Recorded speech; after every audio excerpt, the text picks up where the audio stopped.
সকল মুরব্বীদের বর্তমান যে সমস্ত মুরব্বীরা এখন আমাদের মাথার উপর রহমতের ছায়া হয়ে আছেন, আল্লাহ পাক ওনাদের সকলকে দীর্ঘ নেক হায়াতে তৈয়বা দান করেন।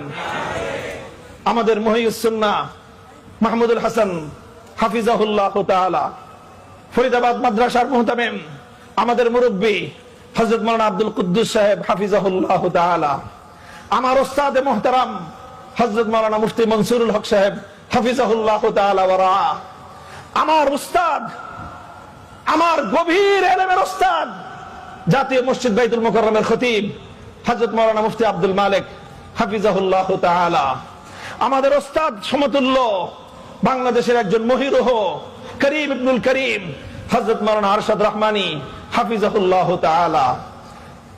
এভাবে আমাদের উস্তাদ সমতুল্য উম্মুল মাদারিস হাটহাজারী মাদ্রাসার হযরত মুহতামিম সাহেব হযরত মাওলানা খলিল আহমদ কুরাইশি হাফিজাহুল্লাহ তাআলা। এইভাবে যদি আমি নাম নিতে চাই, আমাদের আমির হেফাজত, আমি তো বলি উনি আমার আমির, শুধু আমাদের আমির নয়, উনি আমার আমির। এবং ওনার বর্তমান দিলের যে জ্বলন, ওনার হৃদয়ের যে কান্না, আমার দাবি হলো ওনার হৃদয়ের সেই কান্না আমি সবচেয়ে বেশি অনুভব করি।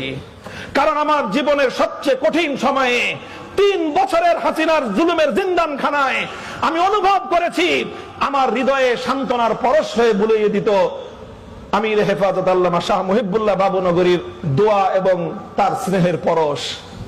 কাজেই আমি সেই আমার আমিরের কোনদিন কোন নির্দেশ অমান্য আমি করি না।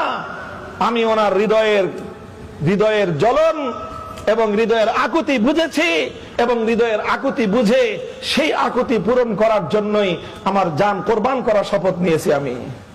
আমি সব কথাগুলো বলছি উম্মতের উলামায়ে কেরামকে লক্ষ্য করে বলছি।